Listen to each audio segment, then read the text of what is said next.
Hi and welcome. This is Homebody Rundown and I'm HR and it is week 2 of a 6-week pantry challenge.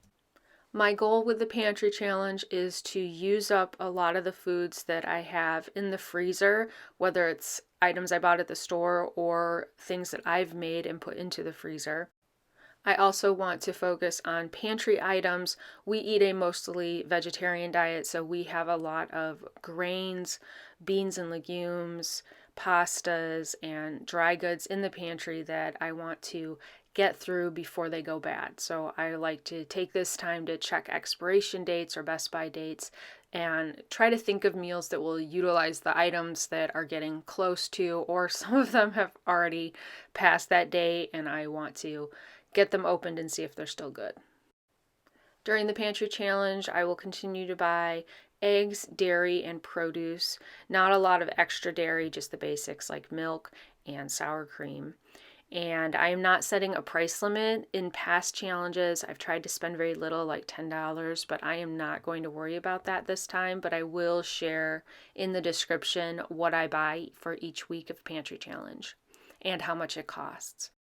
And I like to say at the beginning of the video, this is not a recipe channel. I primarily cook to taste. I do not follow recipes, especially when cooking. If there is something similar or inspired me, I will link it in the description if it's available online. So this is more of just a cook with me. I'm just sharing with you what I'm making and how I'm using up some of these freezer and pantry items over the next 6 weeks. And maybe there'll be a few ideas in here for you. And just wanted to mention I am baking a few things this week that turned out really well, including carrot cake, which is at the end of the video. Starting off the week by soaking black beans overnight, the first thing I do is sort through them. I know once, maybe twice, have found a rock in dried beans. That would be a terrible thing to bite into. So I do look through them, but typically this is what I find, like unripened or rotted beans and then little clumps of dirt. Went to Walmart on this morning and bought produce and dairy. The dairy was just low-fat yogurt and sour cream. And the produce, I think we used pretty much all of it this week. The black beans have soaked overnight in a brine and I get those rinsed and into the Instant Pot to cook. I really like cooking beans in the Instant Pot or just pressure cooking in general. For dinner on this night, I am sauteing some shallot, and it's kind of a weird combination of foods. This is sweet potato that was in the freezer and I defrosted it. I cook sweet potatoes in the crock pot and then I just get them into the freezer so I can have them ready to go for a quick and easy meal.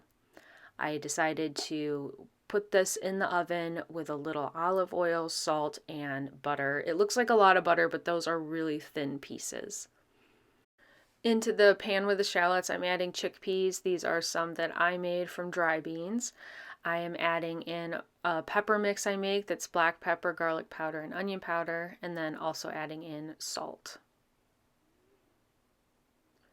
Let these cook for a little bit. The beans are not extremely firm, so I'm trying to be a little more gentle when I stir them just so they don't break down a lot. Adding in roasted garlic and using some of that fresh tomato. Adding in a little more olive oil, it just looked a bit dry, and that was a squeeze of lemon juice. Here are the sweet potatoes. They look really good and they tasted great. And then on the side I have rice. This is pre-cooked rice that I'm warming up. And I also made some peas on the side. So it was a colorful dinner and healthy, but and everything was good. I just didn't think it was good together. I did not like the chickpea and tomato with the sweet potatoes, but you know, it was good to use up some freezer foods. These are items that I also pulled out of the freezer. I had pre-made quesadillas, and then I had these really awesome peanut butter blossom cookies with the Hershey Kisses. They are some my mom made at Christmas time, and we had extra. On this day for lunch, I'm making split pea soup. I have dried green split peas and I have vegan bouillon cubes. I also pulled out tomato soup in case oldest child wanted that. He really likes it. It is some that's been in the pantry for a little while from Trader Joe's. Into this pan on the stove, I have the peas, water, bouillon, and I added in garlic or roasted garlic powder as well. While that's cooking, I am mixing up buttermilk powder into a buttermilk, and I will get this in the refrigerator. I am not using it today, and I just wanted to get it mixed. I find that these powdered milks work best if I make them in the blender. It just does a much more thorough job than me trying to hand stir the powder and water. I used 3 cups of water when I reconstituted this, and between that and the powder, you can see here, it fills a quart jar almost to the top. I'll get a lid on this and get it in the refrigerator. I want it ready to go for the next morning. I'm planning on making pancakes with the buttermilk. Because I do not measure, I like to keep an eye on the soup and keep checking the amount of liquid to see if I need to add more water. I also had the lid on this for most of the cook time. And to see if these are done enough, I usually just take the spoon and push some of the split peas against the side to see how easily they break down. And frequently I do use an emulsion blender to make this soup smooth, but I did not bother this time. We really don't care either way. And I am making grilled cheese on the side. One of them I'm adding turkey onto, and one will just be cheese. This is cheese I had in the refrigerator. It is a mixture of Swiss and Havarti. So getting that onto the bread. This is whole wheat bread that I think was from Aldi. And I do butter both sides. This is butter that I mix up. So it is a mixture of butter, avocado oil, and olive oil, also salt. So it is a more savory butter. Here is the soup, and just got this all mixed together well. I do taste it and see if it needs more seasoning. Here are the sandwiches. And I do like to add Parmesan cheese to the soup. I tend to undersalt things a little so that if I'm adding Parmesan, it's not too salty. Also, that way people can just add the salt to their preference level. Making brownies, these are our favorite brownie mix. It is the Ghirardelli. I buy this big box at Costco. I think it's a good value, but the price has really gone up in the last few years, like pretty much everything. It is very simple. It is egg, water, and oil. I use canola oil, and I do mix it up in the KitchenAid mixer, but it is pretty easy to mix up by hand. But if I have the mixer clean and ready to go, I'll just use that. Although the little chunks of chocolate that you can see here, they do tend to get stuck in the whisk, so I have to take a minute to get those out. While those are baking, I am just prepping some foods. These are cherries, frozen sweet cherries, and I just love to snack on these. I am putting these in the refrigerator. I will also sometimes chop them up and use them with the low-fat Greek yogurt and roasted pecans as a delicious snack. But these are fantastic. They are a little pricey though for a snack. I mean, cherries usually are just more expensive fruit. And then this is raisins. I like to add these to my oatmeal in the morning, and the kids also just snack on these. I like to use this ball lid that has the gray gasket seal on it, and I just leave those out on the counter. Lots of freezer items for dinner tonight. These are an overnight yeast roll that my mom made for Christmas. It was also another item that I put some in the freezer, so I got those defrosted. These are roasted Yukon potatoes that I had made and put in the freezer, and I'm going to warm both of those up in the oven. This is a bag of stuffing mix. I bought it before Thanksgiving and never used it, so I'm going to make that along with some gravy. I have this gravy mix, which I don't really like, so I am going to end up modifying it. This is a vegetarian or vegan chicken option, and then I also just have chicken tenders that I will cook in the toaster oven for the kids who want real chicken. Cooking the veggie chicken on the stove, I ended up using olive oil and avocado oil. Seasonings were salt, black pepper, garlic powder, onion powder, and I also added in a small amount of water. Now, I did this after the oil had been absorbed into the chicken, and I did not have the heat up really high because you do not want to pour water into oil that's really hot, so be careful if you're doing that, but it just really helps prevent it from getting too dry. And in the oven, just checking the food that's warming up in there. That's the rolls and the potatoes. On the stove, I am prepping to make the stuffing. It calls for a lot of butter. I decided to replace part of the butter with olive oil.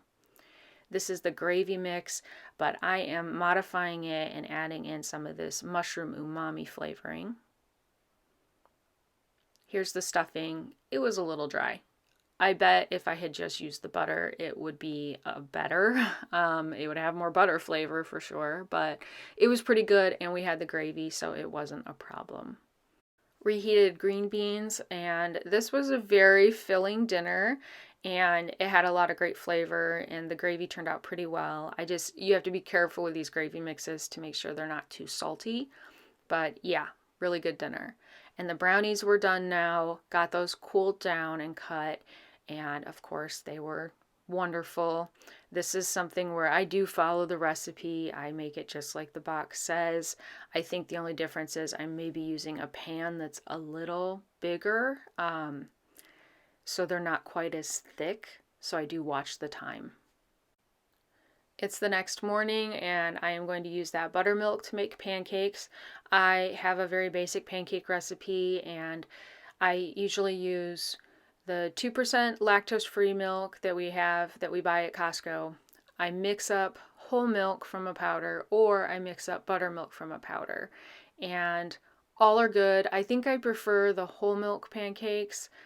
They seem a little more dense, but the buttermilk pancakes have really good flavor as well, so it's pretty much a toss-up. Getting all of the ingredients into the KitchenAid mixer. It is nice to use this, especially when I'm making a double batch, and it does sometimes still have lumps in it though because I don't sift anything. I did replace part of the all-purpose flour with whole wheat flour. That's why they are a little bit of a more brown color. I cook them in cast iron, and I spray the pans with avocado oil, and that tends to work really well. They don't stick. And I don't know, these turned out so well that maybe I do prefer the buttermilk. Either way, the family loves any kind of pancake, and these do not last very long, but I do sometimes freeze them, and they hold up really well. I'm going to make curried lentils for dinner on this night. I went ahead and made the lentils. I had dried lentils, and I cooked them on the stove in some broth, and I drained that. I have fresh cilantro. Luckily, this was still good. It had been in the refrigerator for quite a while, but there were very few bad leaves that I had to pick out. So I rinse it several times. I kind of soak it in water and then rinse it off because I still always manage to get dirt off of cilantro. Using lots of seasonings tonight, including this garam masala, curry powder, turmeric, ancho chili, and I have red curry paste. I'm going to cook this meal in the enameled cast iron pan that I have. This is Lodge brand. I really like this product. The only downside, of course, is that it's heavy because it is cast iron, but it does a great job preventing things from sticking, and it washes up really easily. Into the pan I had put butter and olive oil and cooked the onions for a few minutes. Now I'm adding in curry paste and spices. I did not use the entire jar of curry paste. That is probably about a tablespoon and a half, maybe 2. This is ginger. I buy this in a tube at Whole Foods. It frequently goes on sale, so I tend to stock up on it. So far with those, the expiration dates are far enough out that I can have a few in the refrigerator and get through them in time. I also added in roasted garlic. That is something that I make. I roast the garlic with olive oil and then put it in the freezer. Added in tomato sauce, let that simmer for a few minutes, and now I'm getting the lentils in. Have to stir this in pretty slowly because the sides of the pan are not very tall. Have to be careful with that. And I am following a recipe. It is a great recipe. I am modifying it though because I want a lot more sauce on these lentils. And I am adding in way more tomato sauce, and then I added in a little more water than what the recipe calls for. But the flavor profile, all of the spices, I think all of that is from the recipe. So I will link it below. Here's how this is looking. You know, I don't think the recipe has the onions. I just really like to add onions in with my lentils. I am adding in whole milk yogurt that I had, Greek yogurt, that needed to be used up. And you don't have to do this if you wanted to keep it vegan. You don't have to add the dairy. I just really like to add a little bit of Greek yogurt. And I had that cilantro, so added that over the top and stirred it in. This was excellent. I just really love this combination. Now I am making a hazelnut cookie. This is pretty much just a butter cookie that has hazelnuts added to it. You can see here I have 2 full sticks of butter. The hazelnuts that I'm using is a hazelnut powder. I ordered this from Azure Standard and I have kept it in the freezer. I don't know if that's the right thing to do, but it is just hazelnuts, but it's a powder. So the directions call for, I think, a half cup of chopped hazelnuts. So I do not add that much because obviously the powder is more dense. It's just a more finely chopped hazelnut. The butter is softened. I should have softened it a little more in the microwave because it's chilly today and that butter did not soften up quite enough. Adding in the vanilla and the dry ingredients and getting this mixed through pretty well before I add in those, there you can see the ground hazelnuts. And as I frequently do, I did replace part of the all-purpose flour with whole wheat flour, so it does make for a darker cookie. Scooping these out, I think it was a 1-ounce scoop. I am baking them on air bake cookie sheets with parchment paper. And I am rolling these and then I'm also pressing them down a bit because I didn't want them to be too tall in the middle, just so they bake a little more evenly. These turned out really well. I love that hazelnut flavor. It is not overpowering. Like sometimes extracts can get a bit overpowering. I don't know. It works very well and I'm really happy with this cookie recipe. I will link it in the description below. Now, it would probably be a little softer if you just use the all-purpose flour, but these still stayed very soft. Making something new on this night, using up a lot of spices and rice and tomato products from the pantry. I also have fresh veggies, the onion, the red pepper, and tomato that I pre-cut earlier in the day. I'm going to make Spanish rice. It's a very basic recipe I found online. Of course, I'm not following it exactly, but into the pan I have avocado oil and the rinsed rice. I don't know. I rinsed my rice. And so I drained it and shook out as much water as I could. And then you're supposed to toast it. I don't know if it's because I rinsed it. It's just not toasting up nearly as fast as the recipe says it should. It's supposed to get a little bit of a brown color, but we'll see. While that's going, I have another pan with more avocado oil, seasonings, including this chipotle powder and smoked paprika and the peppers and onions. On the side, I am going to make sweet corn. This is frozen corn that I had on hand. The rice is starting to get a little more brown, so I think we're pretty good. Adding in bouillon and water. Now, it said to mix the stock up on the side, but I'm not doing that. I just stir in that bouillon cube. Tomato sauce. And I think the reason I don't usually cook flavored rices like this is because not everyone in the house will eat them. And just as a parent who is cooking meals constantly, it just seems more efficient to make plain rice, and then I can take some of that plain rice and season it on the side. But I just wanted to try this recipe today. These have cooked down for quite a while. They smell really good, and I am adding in roasted garlic. Quite a bit of roasted garlic. We really like garlic here. And then these are those black beans that I had cooked earlier in the week in the Instant Pot. Here's the rice. Now it says to stir every so often, and it looks like there's way too much liquid in here. That was my first thought, but as it cooks, you'll see it is not too much liquid. Okay, on the side, I pulled out some pre-cooked white rice, and I am reheating that for the kids who are not going to want to eat the Spanish rice. Here is that black bean pepper onion mixture. There was still cooking liquid in with the black beans, so these have a lot of sauce on them, or liquid. I'm adding in fresh lime juice. Those were limes that I've had in the refrigerator for quite a while. Some of the cilantro that I had cleaned up the day before, and stirring that in. And then I'd forgotten to add in the tomatoes, so I got that added as well. This was such a good combination. I could just eat this. This is wonderful. But we had the rice. Here you can see it did stick to the bottom. I probably should have turned it off a couple minutes before because it did absorb all of that liquid.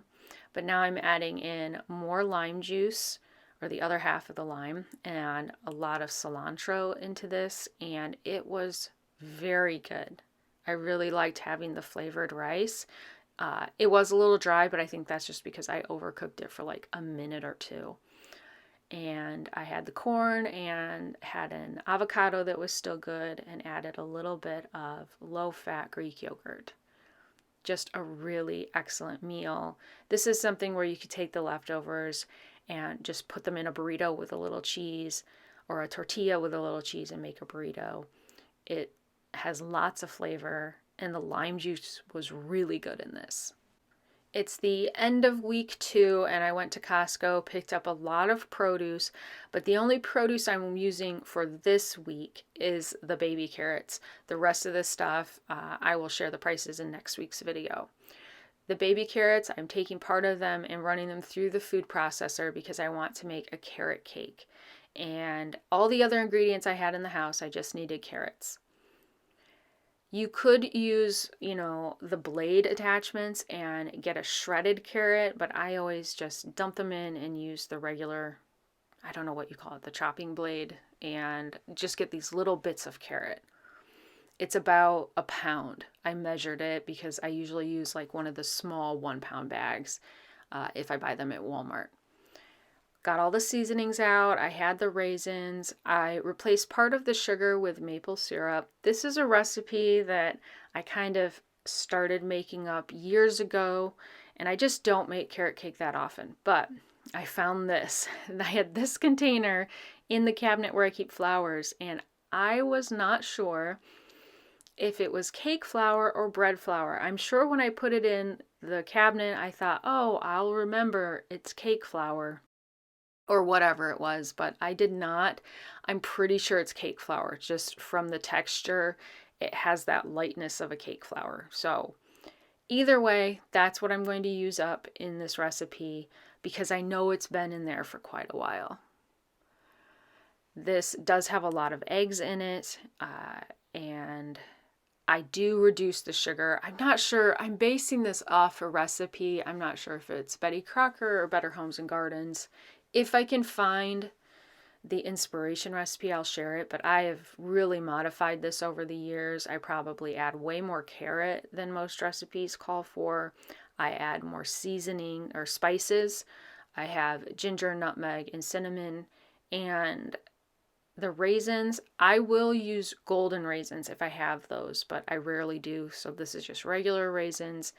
And years ago, I remember reading that if you coat the raisins in flour, they're less likely to sink to the bottom. I don't know if it's true, but I go ahead and do that.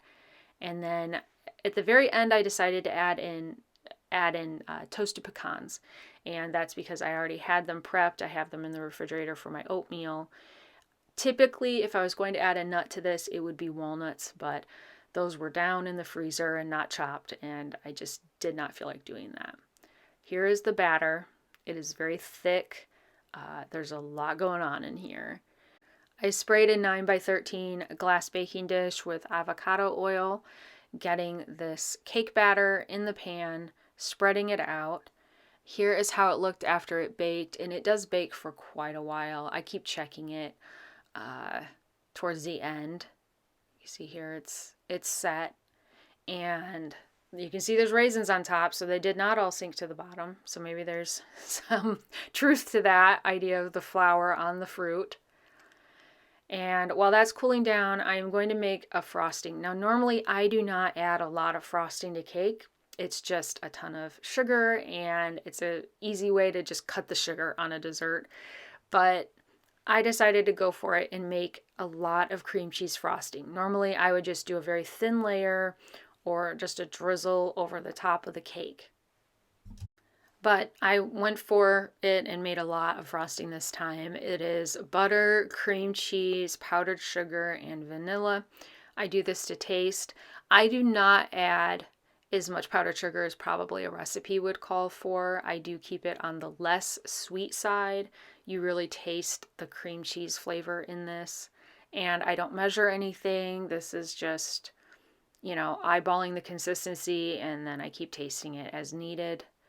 I added more sugar and more vanilla at this point because it was way too thick still. Getting this mixed up in the KitchenAid is really the easiest way to do it. It did have lumps though, and that is, once again, I think it just wasn't warm enough in the house, and I really should have microwaved the cream cheese and butter for a few seconds to get it more soft before I put it into the mixer, but it's fine. It's just for us. I'm not taking this anywhere. The cake has completely cooled, and so I'm getting the frosting on there. And the frosting was so, so good. This is just, cream cheese frosting is just delicious. We really love it. I do keep this in the refrigerator. It has, the cream cheese, but also it is a very dense, moist cake, and I don't want to risk having it, mold at all on the counter. It came out of the pan really well, and I was pretty happy with this. It baked through very nicely.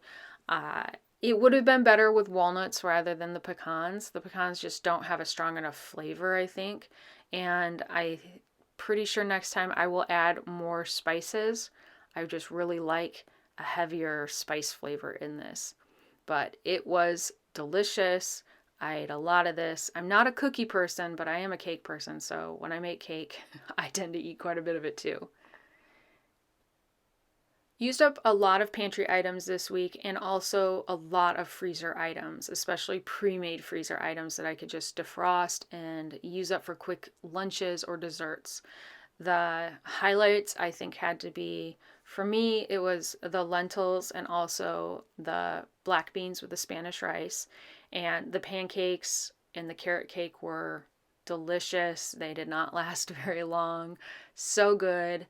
But overall, a really good week of meals, and I'm looking forward to next week. I'm planning to make homemade cinnamon rolls, which I have not done in a while. So if that sounds interesting to you, please watch for next week, week 3's video of the 6-week pantry challenge. As always, thanks for watching.